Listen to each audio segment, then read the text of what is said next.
Welcome to Daily English Talk. Today, we're exploring how to stop translating in your head and start thinking directly in English. That's such a common issue, isn't it? I remember when I started learning Spanish, I kept translating everything in my head first. Oh, I know that feeling.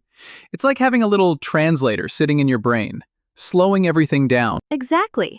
It's a natural phase in language learning, but it can definitely slow down communication. So, Emily, why do we do this? Why is translating such an instinctive process? Well, it often happens because we're more comfortable with our native language. Our brains are wired to think in the language we know best. That makes sense. But how do we break out of that habit? Yeah, what are some strategies to start thinking directly in English? Great question, Paul. One effective method is to immerse yourself in the language as much as possible.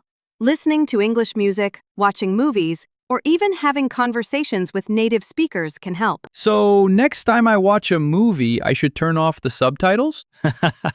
That could be a good challenge, Hasib. But maybe start with something simpler, like cartoons or shows with clear dialogue. Right. And another tip is to label things around your house in English.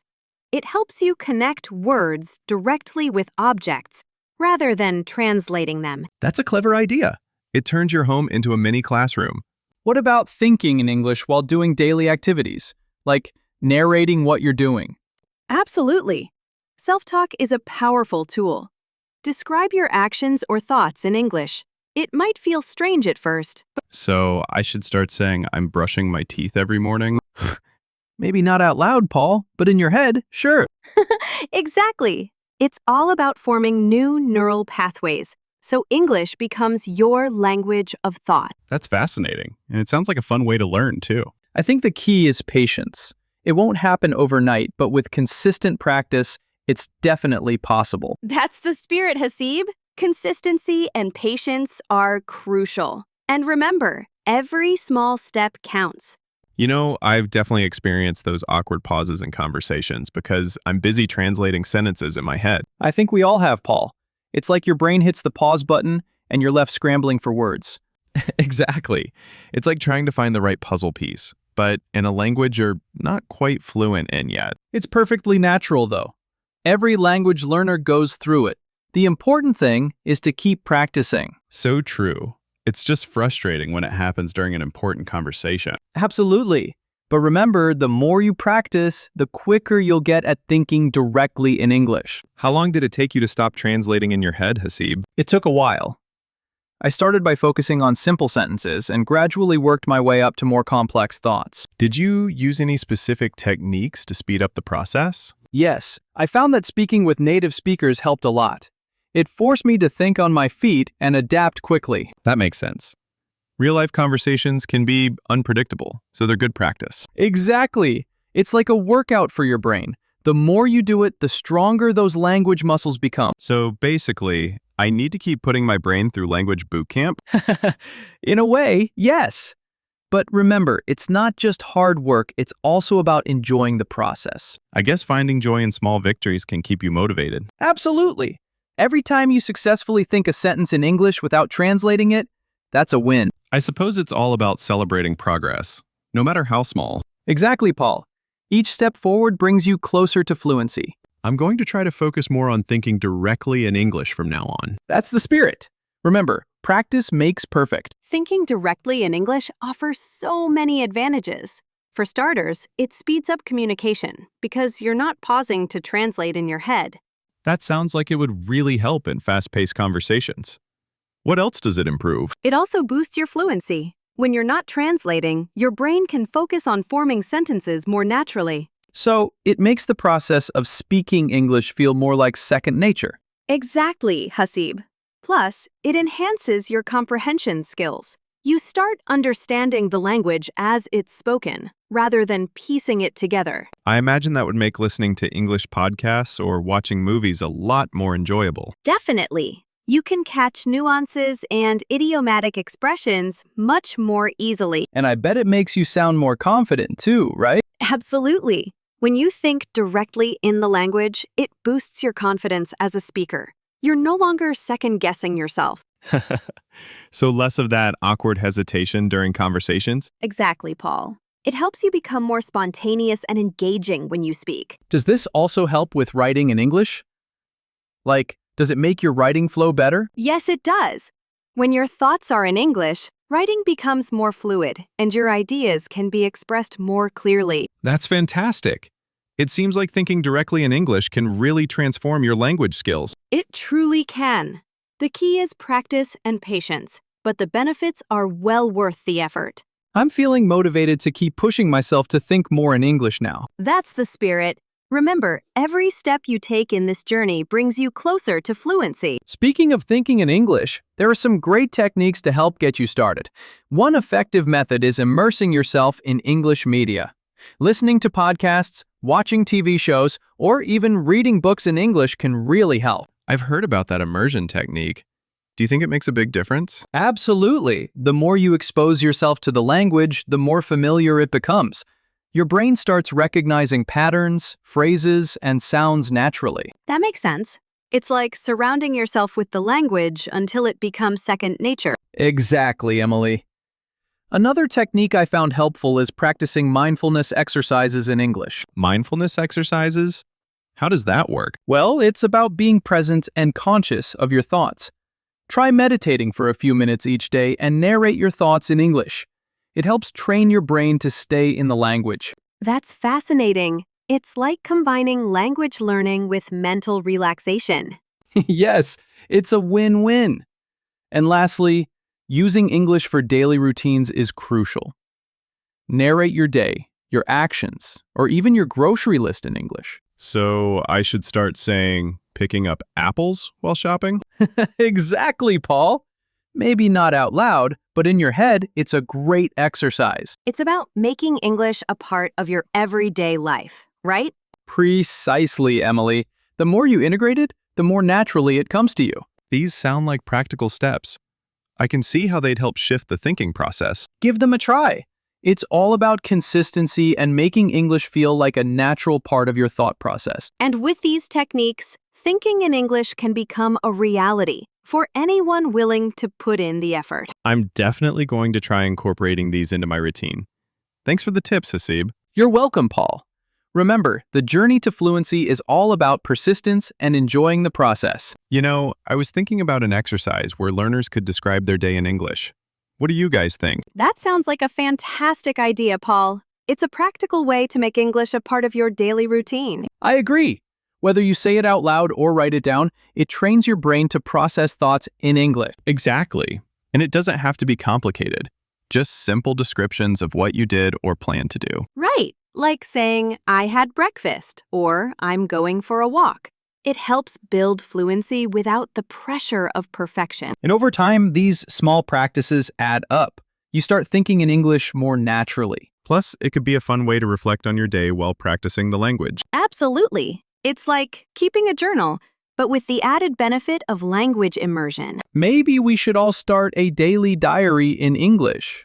It'd be interesting to see how our skills improve over time. That's a great challenge, Hasib. It could also be a good way to track progress and celebrate small victories. And remember, it's okay to make mistakes. The important thing is to keep practicing and not get discouraged. Exactly, Emily. It's all about progress, not perfection. I'm definitely going to give it a try. Describing my day in English might just be the push I need to improve. That's the spirit, Paul. Consistent practice is key, and you're on the right track. And who knows? You might discover new things about yourself in the process. Language learning can be quite the journey of self-discovery. That's true, Hasib. It's not just about language. It's about understanding more about how we express ourselves. So, Hasib, let's role-play a scenario at a grocery store. How do you start thinking quickly in English in such everyday situations? Sure, Emily. Let's imagine we're at the store. The first thing I do is make a mental list in English of what I need, like milk, eggs, bread. And as you're walking through the aisles, what goes through your mind? I try to describe what I see, like, I see apples. Do I need apples? It keeps my thoughts flowing in English. That sounds straightforward. How about when you need to ask for something? I rehearse the question in my head first. For example, excuse me, where can I find the pasta? Planning ahead really seems to help. What if you can't find the right words immediately? If I get stuck, I simplify. Instead of pass the aisle, I might just say pass the section and gesture a bit. The goal is to keep communicating. That's a good strategy. And it shows that you don't need perfect sentences to be understood. Exactly, Emily. It's about conveying the message. Native speakers can usually fill in the gaps. Do you think it gets easier with practice? Definitely. The more you practice, the faster your brain connects English words with objects and situations. It seems like a fun mental challenge, almost like a game you play with yourself. It is. And the best part, you get better at it without even realizing it. That's true. And I guess it makes shopping less of a chore and more of an opportunity to learn. Absolutely. Every trip becomes a mini language lesson. It's a great reminder that learning happens everywhere, not just in a classroom. Exactly. Everyday situations are perfect for practicing. Thanks for sharing these insights, Hasib. It's motivating to know that small, consistent efforts can make a big difference. You're welcome, Emily. Remember, it's all about enjoying the process and celebrating those small victories. And to everyone listening, give it a try. Next time you're at the store, see how much you can think in English. You know, one thing I've noticed is that learners often fall into the trap of overthinking while trying to think in English. It can really slow you down. That's a common hurdle, Paul. Overthinking can definitely get in the way. It's important to trust your instincts and go with the flow. Right, but what about self-correcting? I find myself doing that a lot, which makes me hesitant during conversations. Self-correcting is natural, but it can disrupt your train of thought. A good tip is to focus more on the message than on perfect grammar. So let the small mistakes slide and just keep talking? Exactly. Native speakers make mistakes too. As long as your message is clear, that's what matters most. Easier said than done, especially when you're a perfectionist like me. True, but remember, perfectionism can be the enemy of progress. Embrace mistakes as part of the learning process. I guess seeing mistakes as learning opportunities could change my perspective. Absolutely! Each mistake is a step closer to fluency. The key is to keep pushing forward. Any other tips for overcoming the habit of overthinking? One technique is to practice speaking in English without pausing for corrections. Set a timer for a minute and just talk without stopping. That sounds like a fun challenge. It forces you to think on your feet. Exactly. It builds confidence and gets you more comfortable with spontaneous speech. I like that. It's all about building momentum and not getting stuck in your head. Yes, and the more you practice, the more natural it becomes. Remember, it's all part of the journey to fluency. Another crucial aspect of thinking in English is building a strong vocabulary. It really forms the foundation of your language skills. That makes sense. But how can we effectively expand our vocabulary without feeling overwhelmed? Flashcards can be a great tool. They're simple yet effective for reinforcing new words and phrases. I've used flashcards before. They're handy for quick review sessions throughout the day. But isn't it important to see those words in context too? How can we do that? Absolutely, Mark. Engaging with diverse content, like books, articles, and podcasts, helps you see how words are used naturally. So, does reading different genres make a difference in vocabulary building? Definitely. Each genre exposes you to different styles and terms, broadening your word bank. So I should mix up my reading list with some science fiction and maybe a biography or two? Exactly. It keeps things interesting and ensures you're learning a wide variety of vocabulary. Maybe I'll throw in some mystery novels too, just to spice things up. As long as you don't start narrating your life like a detective novel, Hasib. No promises, but seriously, it sounds like a fun way to learn. And don't forget, revisiting and using new words in your daily conversations solidifies them in your memory. How often should we revisit these new words? Regularly. The more you use them, the more they'll stick. Aim for a few times a week. I like that approach.